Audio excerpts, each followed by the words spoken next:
عشاء میں 17 رکعتیں ہوتی نہیں ہیں. عشاء میں 4 فرض ہیں اور 2 سنتیں ہیں، بس یہی ہیں 2 سنتیں جن کا عشاء سے، باقی نوافل ہیں وہ. دوسرا حدیث میں آتا بین کلی اذانین صلاۃ، جب بھی 2 اذانیں ہوں یعنی اذان اور اقامت، اس کے درمیان نماز پڑھ لیا کرو. تو علماء نے کہا اس حدیث کی روح سے ہمیں عشاء کی اذان اور اقامت کے درمیان نماز پڑھ لینی چاہیے.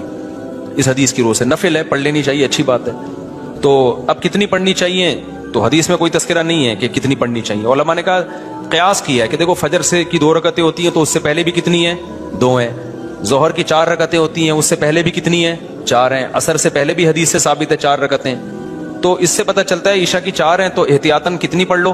4 پڑھ لو. لیکن یہ کوئی یہ سنت موقدہ نہیں ہے، نہیں بھی پڑھے تو بھی ٹھیک ہے.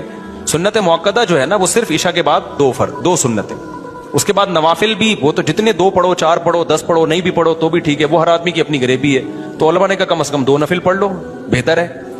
تو یہ نفل کے طور پر کہہ دیا انہوں نے، کوئی ایسا نہیں ہے. پھر وتر تو رات کی نماز ہے. وتر عشاء کے بعد اس لیے پڑھے جاتے ہیں کہ ایسا نہ ہو قضا ہو جائیں، کیونکہ وتر کے بارے میں بہت شدید وعیدیں ہیں حدیث میں. تو وتر چھوڑنے کی اجازت نہیں ہے. امام احمد بن حنبل جو امام بخاری کے استاذ ہیں، ان کا تو قول ہے کہ جو وتر کی نماز چھوڑ دے اس کی گواہی جائز نہیں ہے. آج کل ایسے اسکالرز بھی آئے کہہ رہے ہیں وتر